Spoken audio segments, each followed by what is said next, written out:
que estará a cargo del joven Carlos Rosas Vázquez.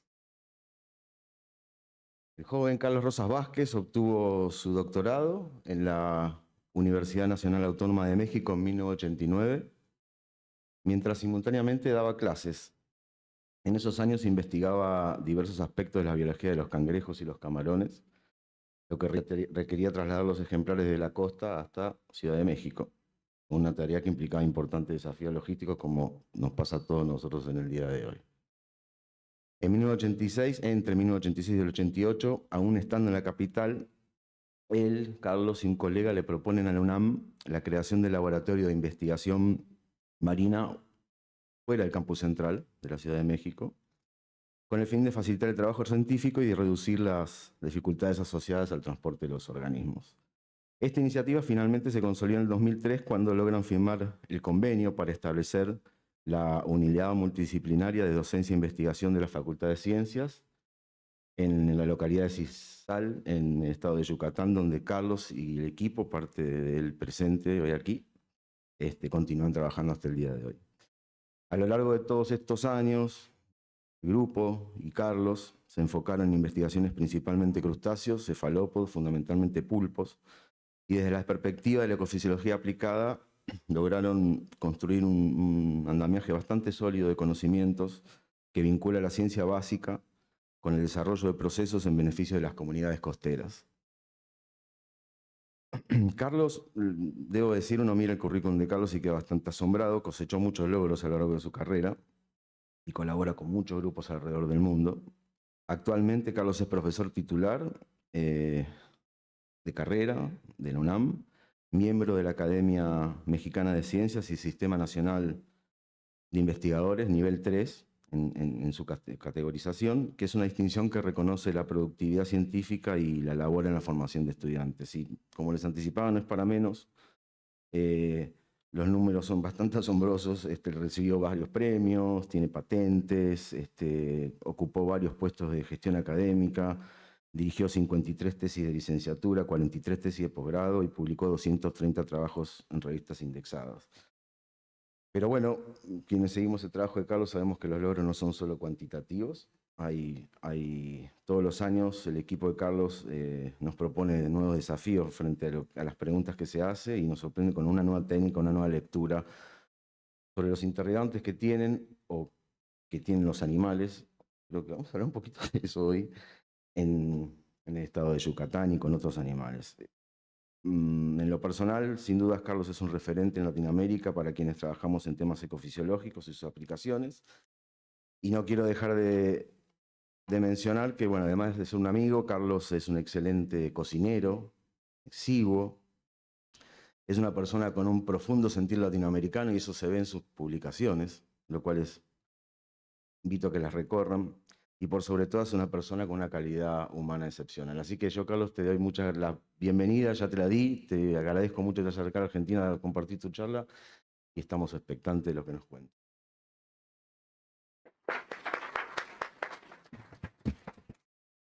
Muchas gracias, por favor. Bueno, después de esa presentación creo que ya nos podemos ir. Muchas gracias, Nico. Bueno, pues la ecofisiología de animales marinos transitando desde la ciencia básica al socioecosistema. Cuando Nico me propuso que diera una conferencia magistral, empecé a rascarme la cabeza y esta es la versión 4. Porque dije, ¿cómo comienzo? ¿Cómo llego hasta esa expectativa que tiene Nico y que pudiera ser de utilidad para todos ustedes? Otra cosa que van a ver aquí es que me gusta usar la inteligencia artificial para hacer algunas imágenes, principalmente porque está de moda, pero porque a veces, y con el público de estudiantes, me encuentro con muchas veces muchos textos e imágenes y cosas que usan, cuya pregunta hecha a la inteligencia artificial no es muy precisa, y entonces hace cosas locas. Y aquí van a ver algunas de esas. Precisamente como ejemplos de lo que uno no debería de hacer, pero que en cosas como esta, en posiciones como esta, suenan divertidas. Bien, todos sabemos que el calentamiento global es un asunto que nos impacta principalmente al océano y hay muchas personas que no están muy claras de eso, pero esa es la verdad. Aquí lo que tenemos es un recorte del video de una plataforma que se llama Earth Null School, que a lo mejor la conocen, y que nos da más o menos en tiempo real, con un día de atraso, unos modelos que nos explican cómo está el calentamiento en el aire, en el agua, en la temperatura superficial del mar, etcétera. Y esta es la situación del día de ayer, ¿no? O sea, aquí nos estamos calentando algo en el trópico y efectivamente hay una influencia hacia Sudamérica de manera importante. ¿Qué hemos pretendido a través de la ecofisiología? Y comentábamos hace un momento, la ecofisiología para nuestro grupo nació en Argentina, por cierto.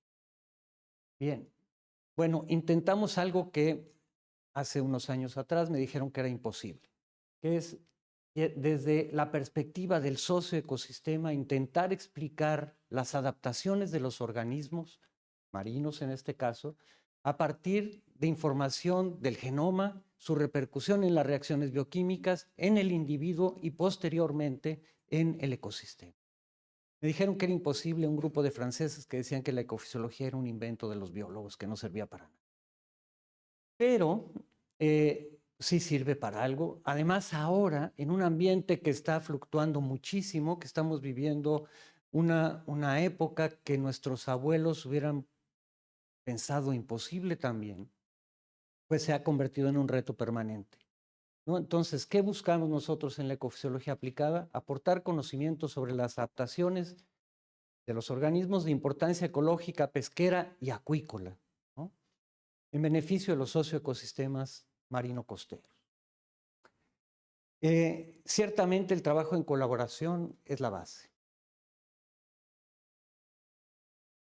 Hemos hecho estudios o intentado hacer estudios utilizando a los cefalópodos por toda América Latina y la pregunta es si podremos generar modelos que permitan predecir los efectos del calentamiento en el gradiente latitudinal latinoamericano.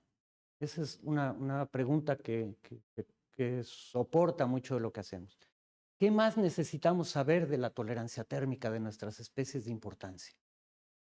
El abordaje que planteo ahora es a través de la especie bandera que tenemos nosotros, voy a tocar otros ejemplos también, pero principalmente de los cefalópodos, ¿no? ¿Qué hemos hecho en este gradiente latinoamericano? Pues donde podemos, hacemos lo que podemos, como siempre, ¿no?, como solemos hacer en todos lados.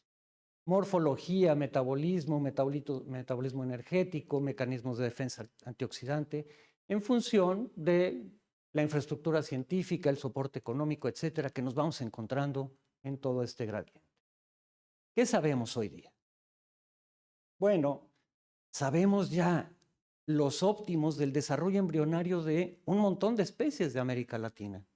Sabemos de Octopus tehuelchus, trabajo que han realizado aquí Nico y su grupo, de Enteroctopus megalociatus, que se distribuye en el sur de Chile y Argentina, de Octopus vulgaris tipo 2, que le llaman en Brasil, de Octopus insularis también de Brasil, trabajo que además se realizó en México porque se pensaba que Octopus insularis era solo de Brasil y se distribuye en toda esta región del norte del continente, de Octopus mimus, un trabajo que pudimos hacer en Antofagasta, de Paractopus digeti, que está distribuido en el sur de la península de Baja California, de Octopus bimaculoides y biamaculatus, naturalmente de Octopus maya y recientemente de Octopus briareus.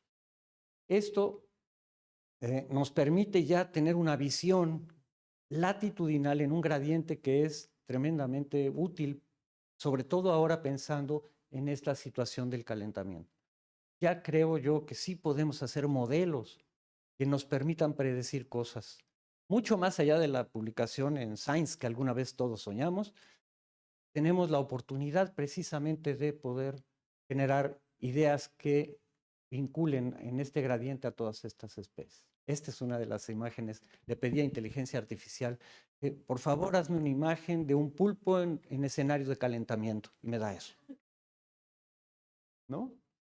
Entonces, los estudios que hemos realizado en Octopus maya, Esta es una especie bien particular, bien peculiar por la zona en la cual se distribuye. Es una pesquería artesanal que produce entre 20 y 30,000 toneladas por pesca, solamente en este pedacito de la plataforma. Es una plataforma que mide 600 kilómetros por 600 kilómetros, más o menos, pero que tiene una densidad de individuos que ronda los más de 100 millones de individuos aquí viviendo.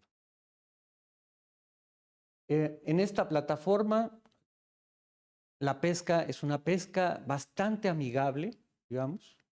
Se amarra un cangrejo a una línea con un plomo y el pulpo, que es muy voraz, va y quiere comer. Y entonces se deja llevar. Sale la línea y los pescadores están en la parte de arriba y toman el pulpo prácticamente sin ningún daño. En el año 2004, en la temporada 2004-2005, la producción de pulpo cayó de 18,000 toneladas a 1,200. Y nosotros estábamos llegando a Yucatán y el señor gobernador, que tuvimos una oportunidad de verlo, dice, por favor, intenten el cultivo de esta especie, porque sostiene, pues, más o menos unas 100,000 personas dependen de este recurso. Y la pregunta que surgió es, ¿por qué ocurrió esa caída en la producción y si era posible cultivarlo? Bueno, pues nos pusimos a trabajar en eso. Y lo primero que encontramos fue las anomalías térmicas provocadas por el efecto del Niño, que también afectan al Atlántico y en particular a Yucatán, y que esta anomalía estaba de alguna manera relacionada o podría estar relacionada con esa disminución de la producción. La pregunta que nos surgió es, ¿Octopus maya es sensible a las temperaturas? Estamos en un ambiente tropical, ¿no? Ahí las maracas y todo suenan todo el tiempo, la cumbia y la jarana yucateca, pues ¿cómo podría ser eso posible? Dos retos nos impusimos: desarrollar el cultivo y establecer la sensibilidad térmica de la especie. Se diseñó un protocolo de captura, de mantenimiento, de cuidado de los reproductores con el fin de obtener lo primero, embriones viables, ¿no? Estanques externos, no sabíamos nada de cómo cultivar, pero establecimos esos protocolos. Los animales se capturan en el medio silvestre, se llevan al laboratorio, ahí los reproductores copulan y después pasamos a las hembras a un área en la cual se acondicionan para el desove, en un sistema con incubadoras donde se les proporciona un alimento elaborado por nosotros y ellas están ahí hasta el desove. Bien. Y nos enfocamos a los estudios en fisiología digestiva y biología térmica, trabajando con juveniles, estos son los respirómetros de juveniles, estudiando mucho a los respirómetros para adultos también, estudiando mucho las respuestas a nivel de tejidos, siempre con todos los protocolos de manejo adecuado de los animales en cautiverio.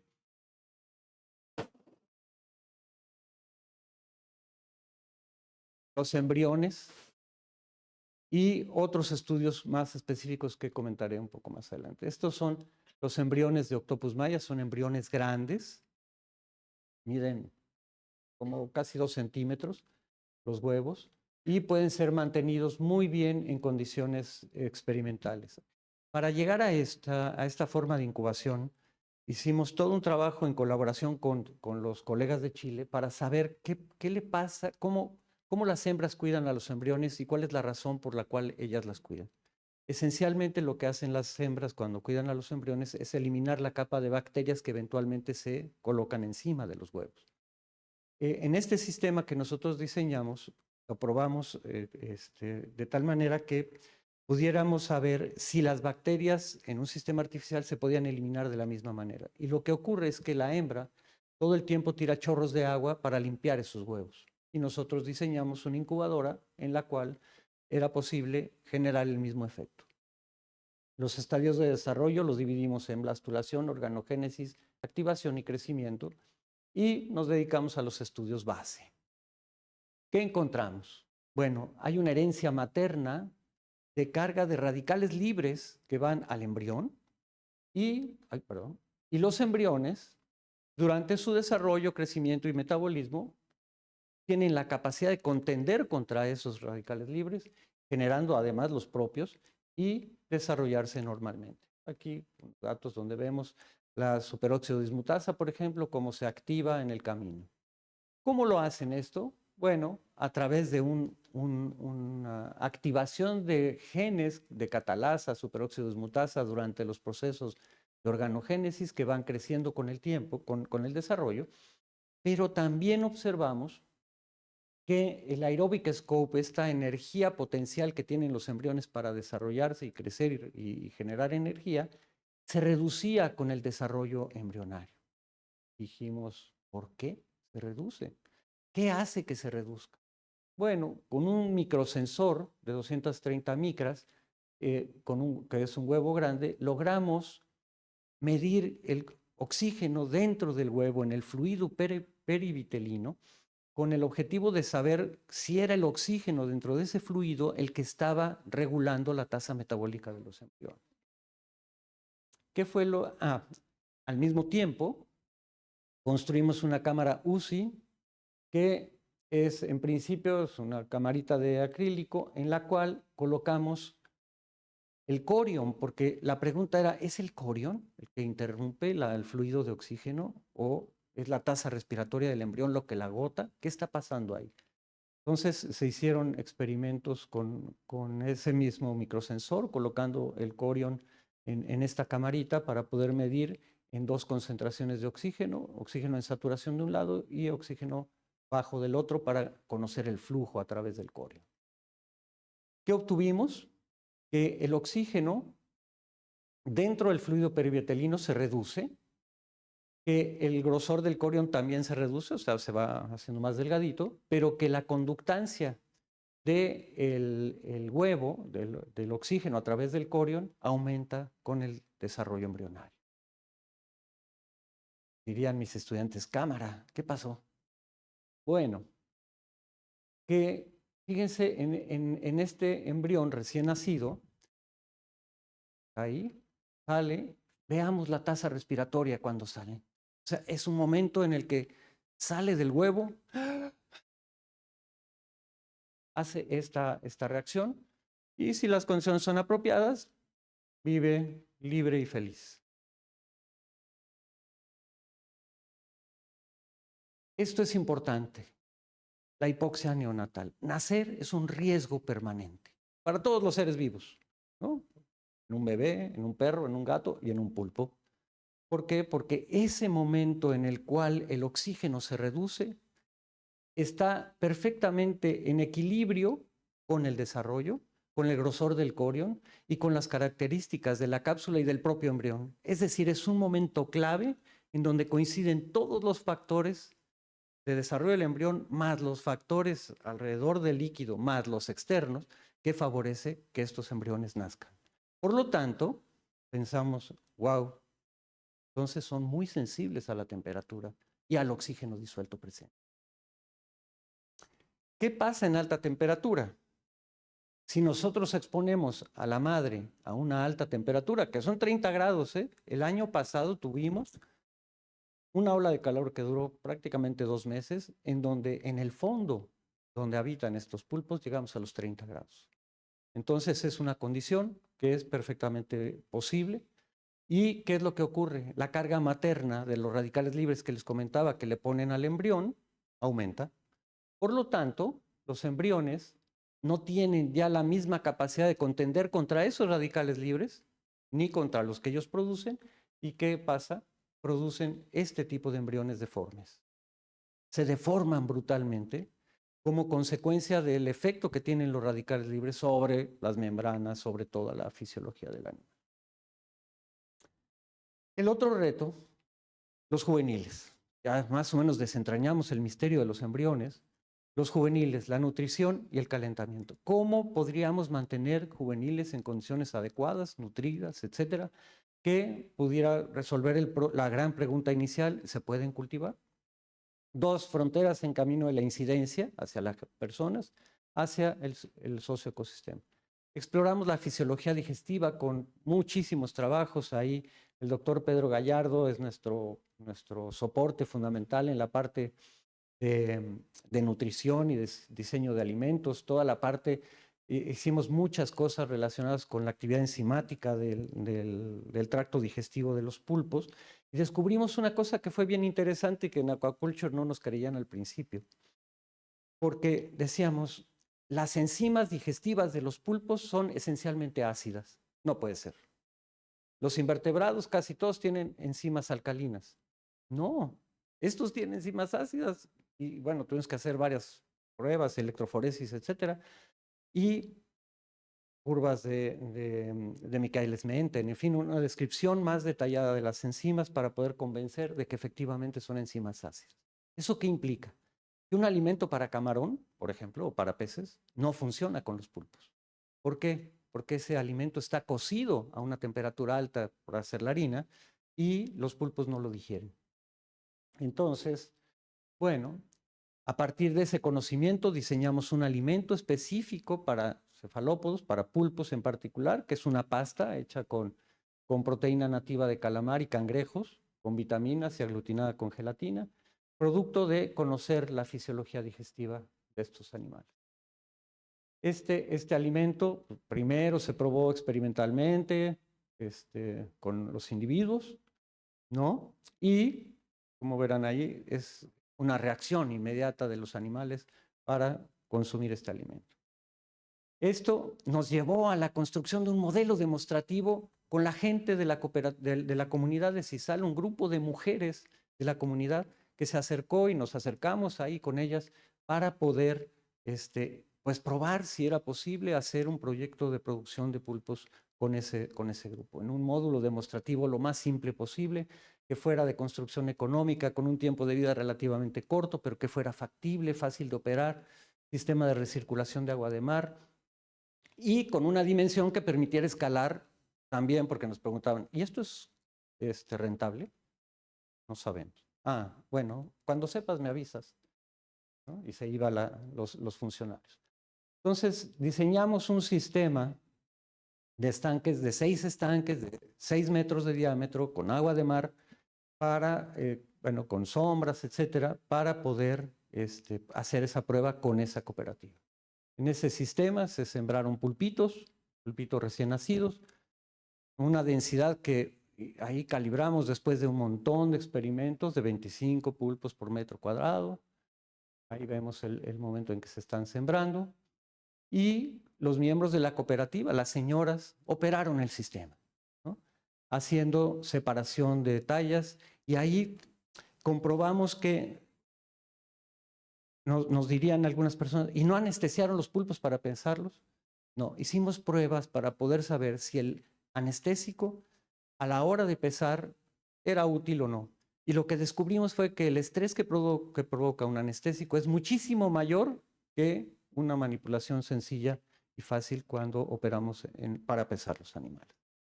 Ahí están ya separados por peso. Y después, ya en el sistema de cultivo, empezamos a observar cómo era la tasa de crecimiento, la separación por tallas y al final una curva de crecimiento. ¿Qué es lo que perseguimos con la cooperativa? No pulpos gigantes, sino pulpos gourmet. O sea, si hay una pesca que produce 20,000 toneladas al año, no podíamos competir con pulpos de 1 kilo. No tenía mucho sentido. ¿Qué hicimos? Pues producir pulpos pequeños de entre 80 y 150 gramos que entraran a un mercado gourmet en donde las señoras pudieran vender directamente al chef, no a través de un comercializador que les iba a quitar parte de su producción. Se hizo una venta experimental, así le llamo yo. Moluscos del Mayab es el grupo de señoras, así se llama. Y finalmente, 10 años después, se inaugura la granja. No les cuento eso con una cervecita o una copa de vino, les cuento la historia de cómo llegó a esto.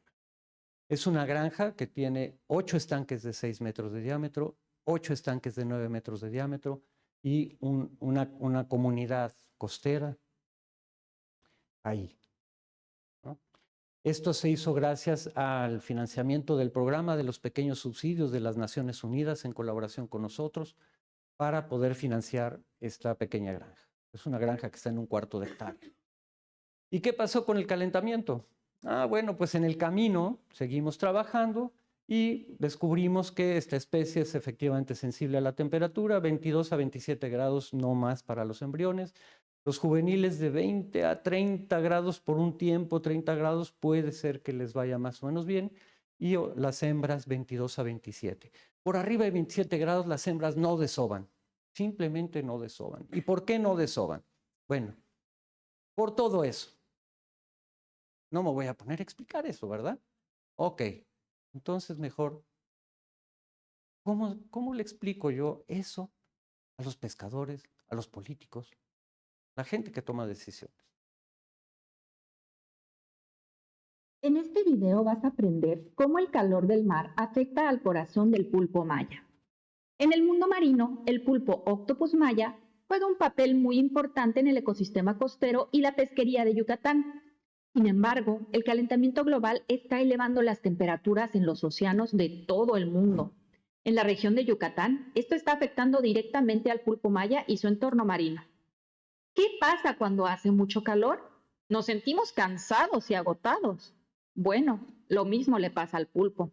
El agua caliente le causa estrés y esto puede hacer que sea más difícil para ellos tener bebés debido a que el aumento de la temperatura del agua afecta el funcionamiento del corazón de las mamás pulpo. Cuando el agua se calienta mucho, el corazón del pulpo tiene que trabajar aún más para mantenerlo fresco y feliz.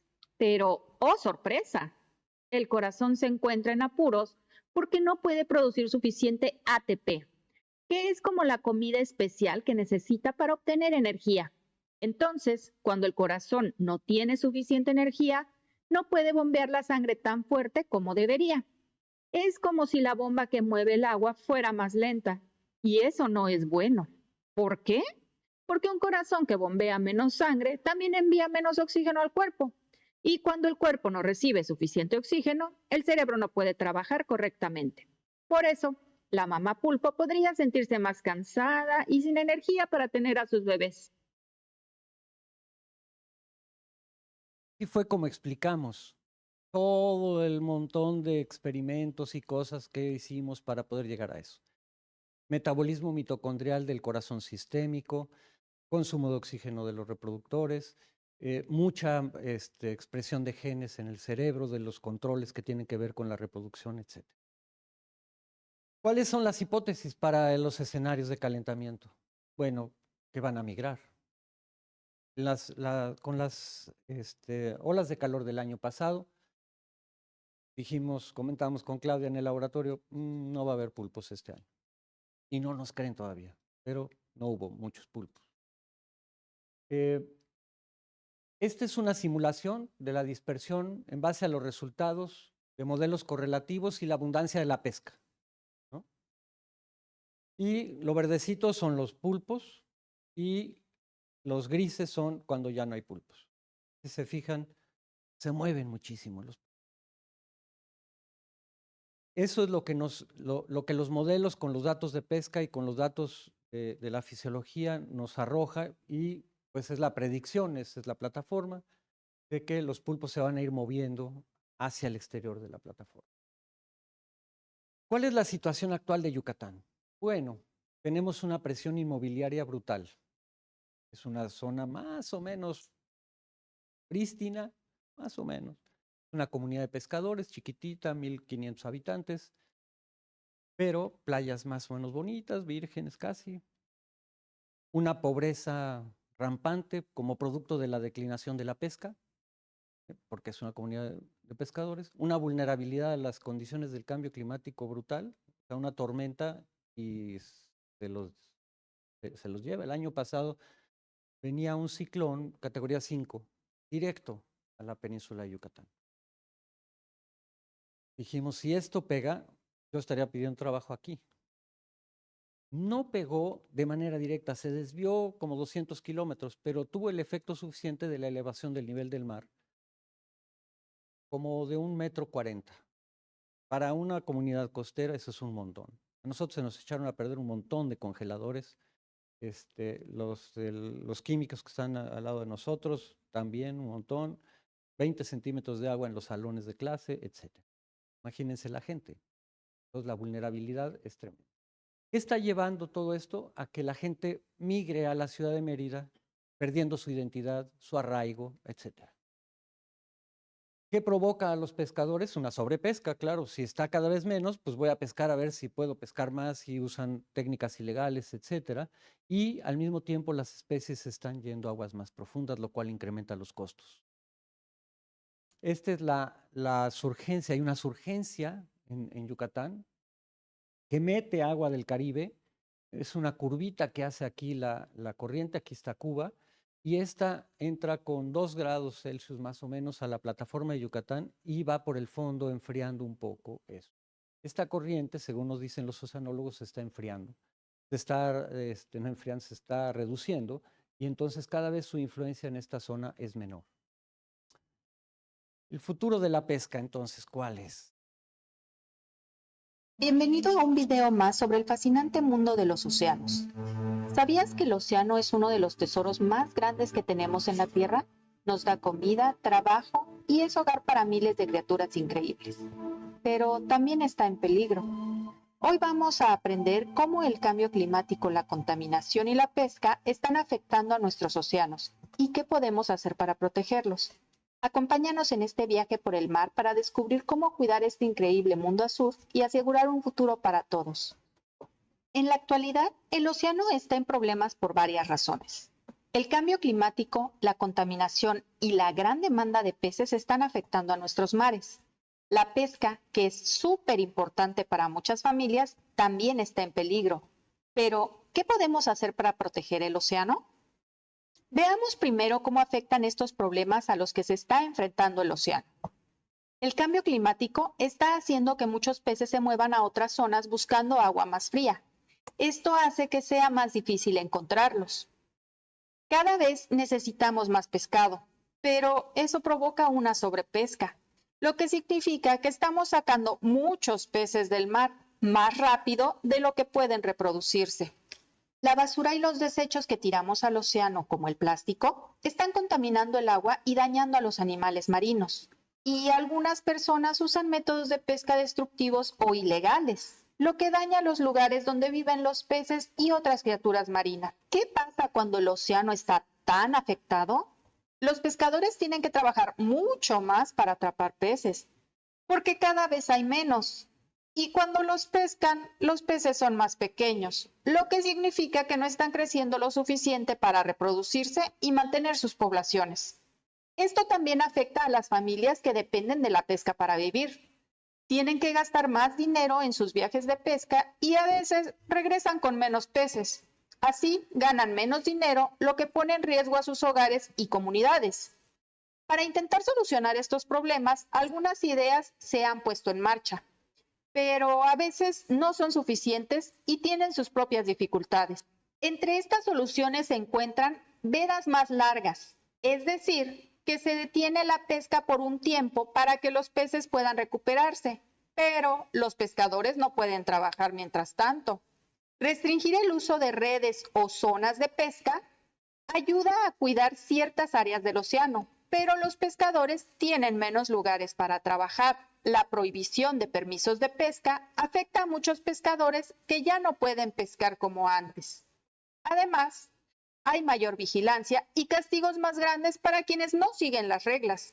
Finalmente, los gobiernos ayudan a los pescadores dándoles gasolina o alimentos, pero esto solo es una solución temporal, ya que no resuelve el problema de fondo, que es la falta de peces en el mar. Pero no todo está perdido. Existen nuevas formas de cuidar los océanos y al mismo tiempo ayudar a los pescadores a seguir trabajando de manera sostenible. Algunas opciones son refugios pesqueros con pesca controlada. Estos son áreas donde se permite pescar, pero de manera limitada. Esto ayuda a las especies a recuperarse porque no se pesca todo el tiempo ni en grandes cantidades. Granjas pesqueras. Estas son áreas donde los peces se crían en condiciones parecidas a las de su hábitat natural. Esto no solo reduce la presión sobre los océanos, sino que también da a los pescadores una nueva forma de obtener peces de manera responsable. Estas nuevas ideas, como los refugios pesqueros y las granjas pesqueras, son el futuro de la pesca. Nos ayudarán a encontrar un equilibrio entre cuidar el océano y seguir disfrutando de los peces y otros recursos que nos da. Si protegemos nuestros océanos hoy, tanto los pescadores como las especies marinas podrán vivir bien mañana. Cuidar el mar es cuidar nuestro futuro. Esto es lo que le pasamos a los pescadores, ¿no? Para intentar venderles la idea de que necesitamos cambiar la forma en cómo se explotan los recursos. Y esto lo vinculamos con, bueno, la ecofisiología, naturalmente. Sabemos hoy en día, por lo que está publicado y lo que hemos nosotros estudiado, que las zonas de refugio pesquero podrían reducir el estrés que la pesca ejerce sobre las poblaciones. Y eso, en algunos sitios, sobre todo en el Mar del Norte, han podido ver que aumenta el número de ejemplares dentro de las zonas de refugio pesquero y que esos ejemplares podrían estar respondiendo mejor a las condiciones de calentamiento. Y esto lo integramos con un concepto que nos comentaron antier en una de la conferencia magistral de la mañana sobre el intercambio de saberes. Lo importante que es precisamente incluir dentro de nuestros conceptos de los proyectos de desarrollo ese intercambio de saberes para poder entrar en sintonía con las comunidades y realmente incidir en el socioecosistema. Es decir, cómo llevar el conocimiento de la ecofisiología aplicada a un pescador que entienda perfectamente bien por qué tiene que cuidar el oxígeno disuelto en el tanque en el cual trabaja. La última frontera, casi estoy por terminar. Los cenotes de Yucatán. Los cenotes de Yucatán están conectados con el mar, es indudable. Este es un anuncio del Departamento de Turismo de Yucatán. Son sitios en donde en un día de invierno o de verano, en vacaciones, puede haber en un cenote hasta 3,000 personas.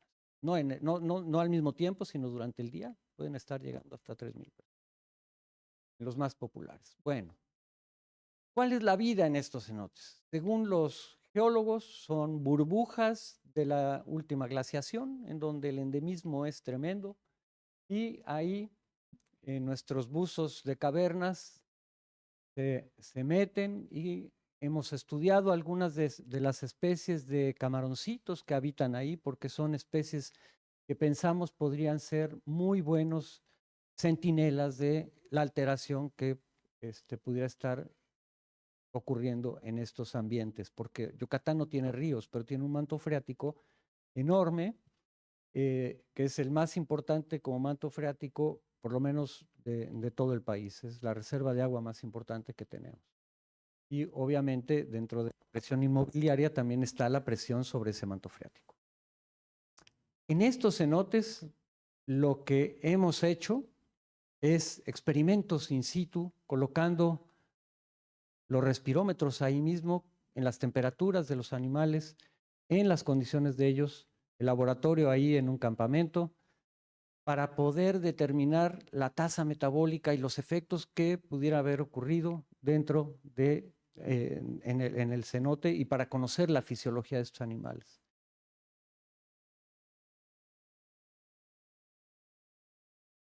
Yo los invito a que visiten cenoteando.mx. Es un sitio web que el grupo que estudia con más profundidad los cenotes está trabajando ya desde hace un tiempo. Tiene muchísimas cosas ahí que tiene hasta juegos para niños, etcétera, y muchos videos y datos, etcétera. Bien, pues esto es lo que hemos hecho. Muchas gracias por su atención.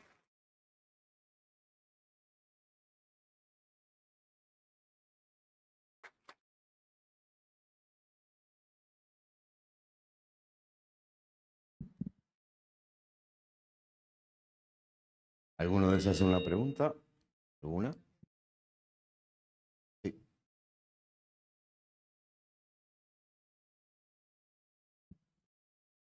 ¿Qué tal? Muchas gracias. Muy linda presentación. Te quería preguntar si ¿pensarías implementar estos estudios con pulpos de otras regiones o incluso, digamos, con otras especies de moluscos o de peces?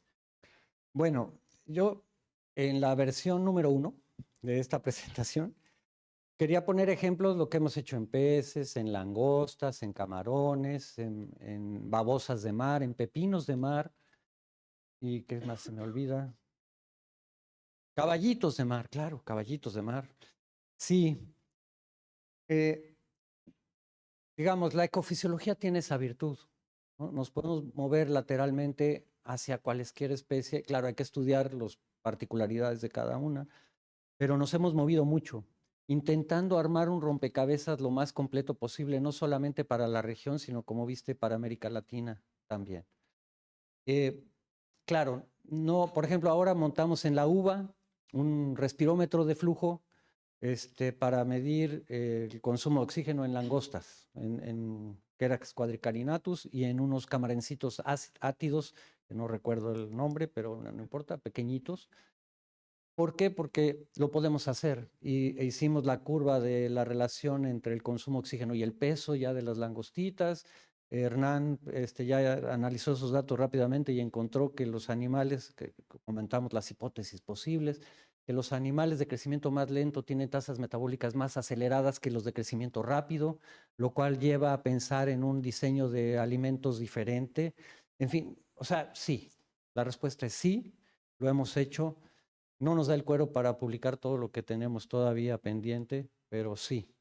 Y además estamos abiertos a cualquier experiencia en donde sea, ¿no? Uno de los mensajes importantes aquí es colaboremos, colaboremos, colaboremos, colaboremos.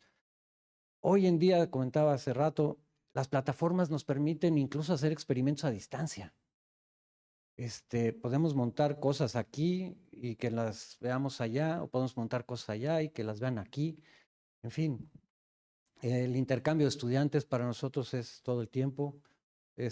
Ahora en enero recibimos 2 estudiantes brasileñas. Bueno, ayer se recibió una colombiana, por eso no vine ayer, y así. Entonces, por favor, lo que podamos colaborar, siéntanse libres de nuestro laboratorio, su casa. Gracias. Bueno, muy linda presentación, me gustó mucho. Te iba a preguntar porque me generó una duda. Tengo entendido que los pulpos son animales que, corrígeme si me equivoco, que presentan también canibalismo. No sé si presentaron esta dificultad a la hora de cultivarlos y tengo esa duda particularmente. Sí, parece ser, y no es una conclusión nuestra, Ibáñez de Chile, ¿cómo se llama? Cristian Ibáñez en Chile, analizó el efecto del canibalismo en la cantidad de energía disponible para una población. Un trabajo muy interesante.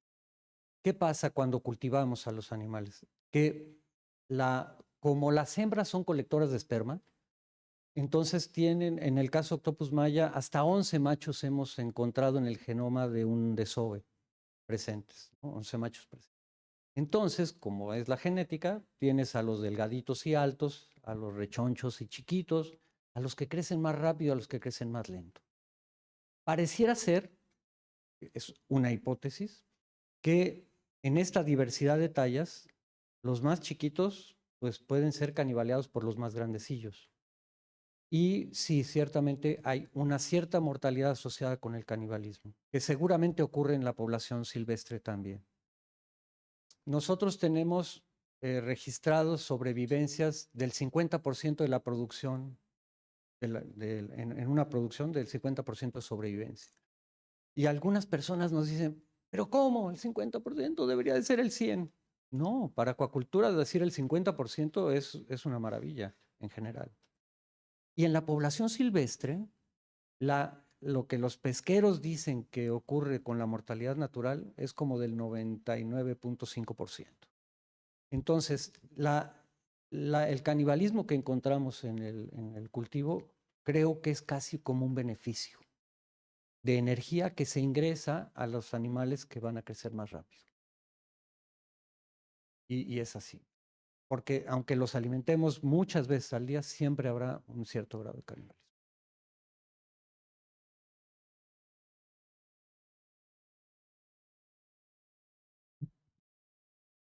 Buen día, Carlos.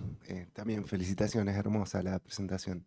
Tengo una consulta, no es mi tema, pero siempre cuando uno ve los modelos predictivos a futuro que hablan de aumento de temperatura 1 o 2 grados, no asustan a nadie. Y bien como nos contaste a vos, los eventos extremos son el problema. ¿Cuán buenos son estos modelos prediciendo eventos extremos? Yo creo que todavía no son suficientemente buenos. Es la impresión que tengo. Yo no me dedico a modelos, pero es las olas de calor del año pasado, nadie se las esperaba. Ningún modelo las podía predecir y fueron brutales. Tuvimos en el ambiente terrestre casi 50 grados, varias semanas. Estábamos todos como los perros, ¿no? En el aire acondicionado. Entonces incrementa el gasto de energía, al mismo tiempo el calor. Creo que en eso nos están quedando en deuda la gente de los modelos, ¿no? Porque no está tan fácil, creo yo, predecir estas olas en eso. Y ciertamente puede ser que el incremento de temperatura general sea un problema en el largo plazo, pero en el corto plazo las olas de calor son las que están afectando durísimo. Yo me puedo imaginar una especie que tenga una larva planctónica y que ésta sea en primavera, y que venga una ola de calor en primavera y que mate a todas las larvas. Ese año el reclutamiento de esa población va a desaparecer. Bueno, se reproduce otra vez, no sé qué. Pero si el año que entra vuelve a ocurrir en 2 o 3 ocurrencias de olas de calor, chao la especie, en esa zona por lo menos. Entonces, sí, creo que el estudio de las olas de calor tiene que profundizarse mucho más que el de los incrementos estos que están más metidos dentro de los modelos.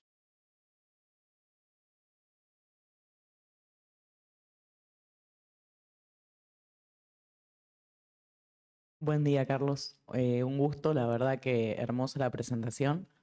Yo te quería consultar en base a lo que dijiste, esto de que esta iniciativa de cultivar a los pulpos surgió a partir de esta caída de la población.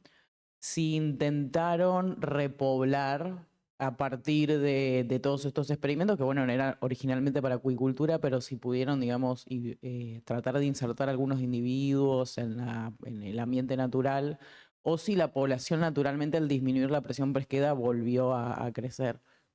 Sí, es una pregunta muy linda porque dentro de todo lo que hemos hecho, que ya no me dio, pensé que el tiempo no me daba, colocamos 124 refugios artificiales en la zona enfrente a la comunidad de Cisal para evaluar eso. Porque pensamos el repoblamiento en una población que se estima de 100 millones de individuos reproductores, ¿cuál podrá ser el impacto? Hicimos unas cuentas muy gruesas con los pesqueros y decíamos, a ver, si la producción fuera de 20,000 toneladas al año y el reclutamiento de reproductores es de 100 millones, tenemos 40 millones de individuos capturados si fueran de medio kilo más o menos, ¿no? Por un número grueso. Ok, si se capturaron 40 millones, quedaron 60 millones de individuos en el mar. De esos 60 millones, la mitad son hembras y la mitad son machos. Es decir, tenemos 30 millones de hembras desovantes. Que cada hembra ponga 1,000 huevos, que es más o menos el promedio. Pueden poner hasta 5,000, pero bueno, que pongan 1,000. Son 30,000 millones de juveniles que nacen, porque el nacimiento es como 98%. 30,000 millones de pulpitos que se reclutan a la población. De esos regresan solamente 100 millones. O sea, la mortalidad natural es brutal, pero regresan 100 millones. ¿Con cuántos se te antoja que pudiéramos tener un impacto si pudiéramos repoblar? Nosotros en nuestro laboratorio podemos producir 20,000 crías de pulpo mensuales, más o menos. No impactaríamos en nada. Pero ¿qué tal que colocamos refugios artificiales para la reproducción?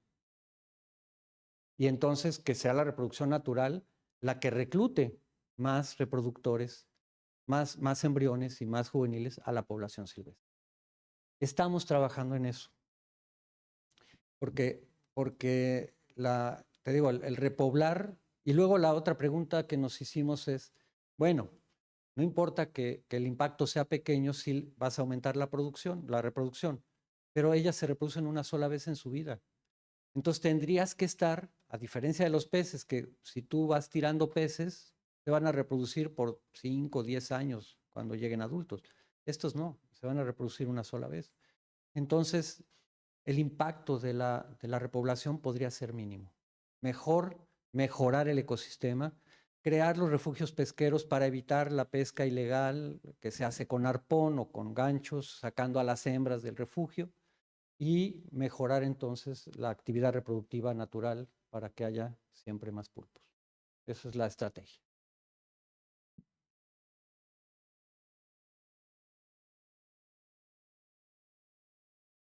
Hola, muchas gracias por la presentación. Muy buena estuvo. Yo quería preguntar si habían probado con alguna otra variable en sus experimentos de fisiología, ecofisiología, que no fuera la temperatura, como cambios en la salinidad o... Sí. Y además, si en estas granjas han tenido estos problemas de aumento de temperatura que les hayan afectado la producción o es algo muy reciente y todavía... o cómo planearían solucionarlo, digamos. Sí, son dos preguntas muy buenas. La salinidad no, porque en algunos experimentos muy preliminares fue un experimento forzado. Hubo unas lluvias muy intensas, se nos bajó la salinidad del sistema de abasto de agua a 30 partes por mil, unidades prácticas de salinidad. Y los pulpos se pusieron pálidos, dijimos no, salinidad no. Oxígeno disuelto sí, hemos trabajado ya con oxígeno disuelto, hay una reducción importante de la tasa metabólica de los animales con bajas de oxígeno y por lo tanto entonces una reducción de toda su fisiología y todo lo que tiene que ver con eso. De hecho hicimos unos experimentos bien interesantes con Kurt Paschke, hicimos una tina redonda y pusimos un pulpo en normoxia, digamos, 6 miligramos por litro, y le pusimos una jaiba viva. En 30 segundos, ¡prac!, la agarró y se la comió. Otro pulpo en 3 miligramos por litro, la mitad de eso. El pulpo se quedó ahí. La jaiba le pasó por la cabeza, le anduvo rodando por ahí y él no reaccionó. Después hicimos unos experimentos con juveniles en el canibalismo. ¿Qué pasa si ponemos juveniles que estén en hipoxia, juveniles grandes, en presencia de juveniles chicos en hipoxia? No pasa nada. Pero si los ponemos en normoxia, los depredan. Entonces, se ha trabajado con algunos contaminantes también, en embriones, con el principio activo de los protectores solares, que se llama benzofenona. Gracias, Clau. Y descubrimos ahí que la benzofenona no penetra el corión y no les pasa nada.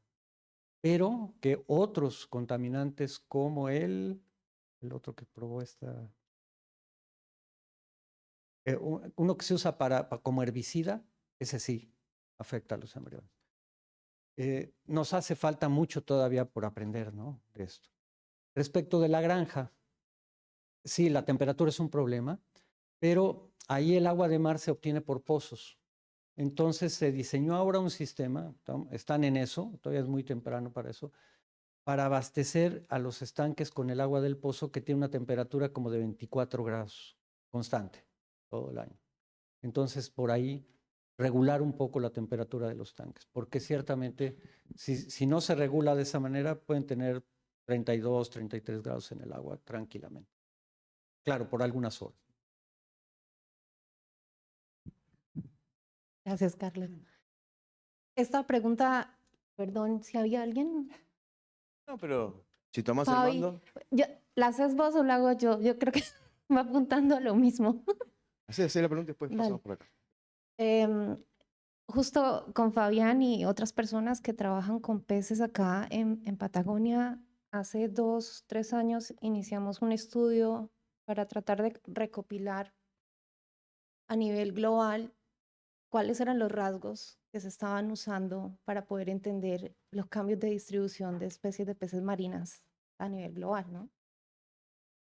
Y encontramos un montón de rasgos como tamaño corporal de los individuos, los típicos que están como a la mano para medir, pero muy pocos rasgos fisiológicos para poder explicar los cambios de rango de distribución. Los ensambles marinos son gigantes y estudiar ensambles de 200, en el trópico, por ejemplo, en el Caribe, hay ensambles de 230 especies en un lugar chiquito. ¿Qué es, ¿Cuál sería la mejor aproximación considerando lugares de tanta diversidad, con tanto impacto de cambio climático, para poder entender la fisiología? Lo mejor es escoger algunos modelos, lo mejor es ir por familias, hay relación fisiológica o hay como una herencia fisiológica a nivel de familia. Yo hablo desde el desconocimiento total de esto, pero lo que sí encontramos con este artículo que publicamos es que la parte fisiológica está bastante bajita. Y tienes razón, y más en nuestras regiones de América Latina. En algún momento tuve la oportunidad de estar en Honduras, otras cosas. Y es tremenda la precariedad de investigación que hay en Centroamérica en general. Y bueno, el grupo de Portugal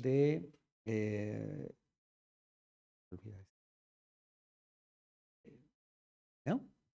De la que estuvo con nosotros. Rosa, ¿eh? Rosa. Rosa, sí, no, Rui Rosa no. Elena, no, Elena tampoco. Bueno, hay un grupo de mujeres muy, que han hecho muchas cosas. Catalina Vinagre y su grupo han estado trabajando muchísimo sobre eso.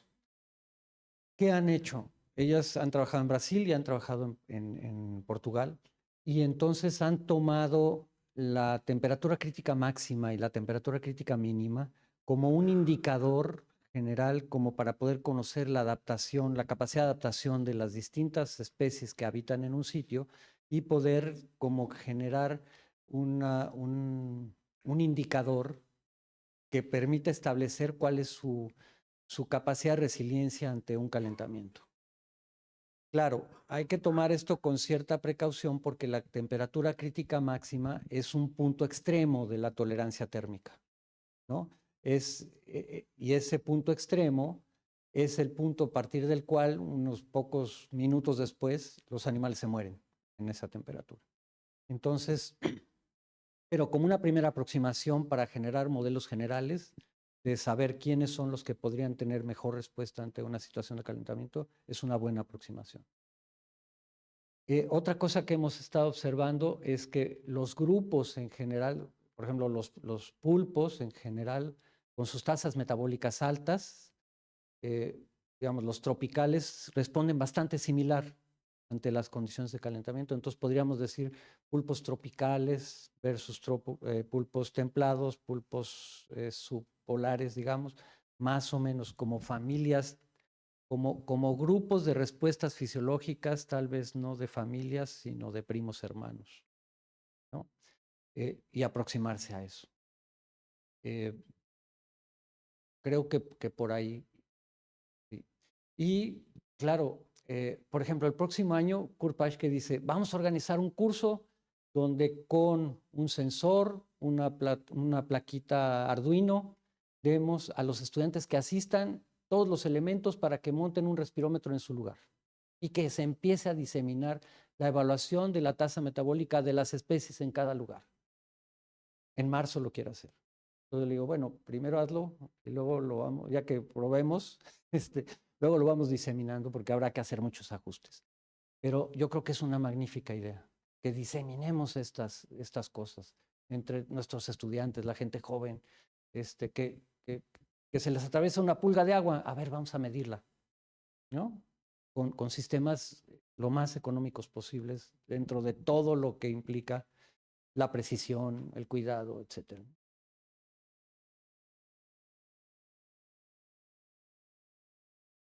Bueno, creo que... ¿Alguna pregunta más? Ahí. Justo.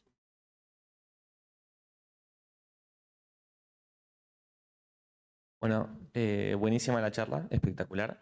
Te quería preguntar, teniendo en cuenta todo lo que ustedes tuvieron que hacer para poder criar a esta especie o para llegar a un tipo de una acuicultura medio sustentable de esta especie, para replicar eso en otros lugares con otras especies, tal vez habría que hacer una cantidad de estudios similares o un trabajo similar. Obvio, siempre partiendo de una base más amplia ahora, pero mi pregunta iba si pensaban replicar, o sea, no replicar, sino transportar el mismo sistema con la misma especie a otros lugares, como más que nada como un modelo nomás de negocio entre comillas, como transportar el sistema de acuicultura, como se hace con otras especies de carpa o de etcétera. La respuesta es no. Sin embargo, debo comentar que enviamos 2,000 embriones de Octopus maya al acuario de Viena, en Austria, para exposición.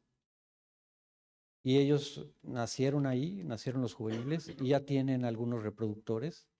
Y han hecho algunas demostraciones súper interesantes con niños, lo cual a mí me fascina. Y están haciendo algunas cosas de conducta también. Y lo encuentran un modelo muy bueno para ese tipo de estudios. Pero más allá de eso, no. O sea, la translocación de especies creo que es una equivocación de la comercialización, ¿no? de este abuso que se ha hecho con muchas especies con base en el negocio solamente, no importar la ecología. Yo creo que ese es un principio básico que nosotros no vamos a promover. De hecho, la producción no está ni siquiera dirigida a grandes producciones. Es una producción pequeña para grupos sociales en donde la intención es solamente mejorar el nivel económico de esa comunidad, de esas personas de la comunidad, para hacerlas menos vulnerables ante esta situación. En el mismo Yucatán, en la región oriente, por ejemplo, estamos promoviendo los peces marinos, ¿no? Porque no todas las localidades, incluso en el mismo estado, tendrían las mismas condiciones para hacer esto. Entonces, digamos, la política no es la producción industrial y sino una producción pequeñita para grupos sociales. Entonces, no, el movimiento de la especie no.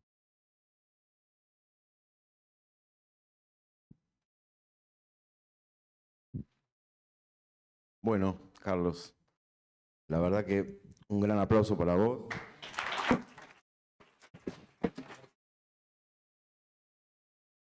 Y permitime de parte de la organización que te acerque un presente, Juan Carlos.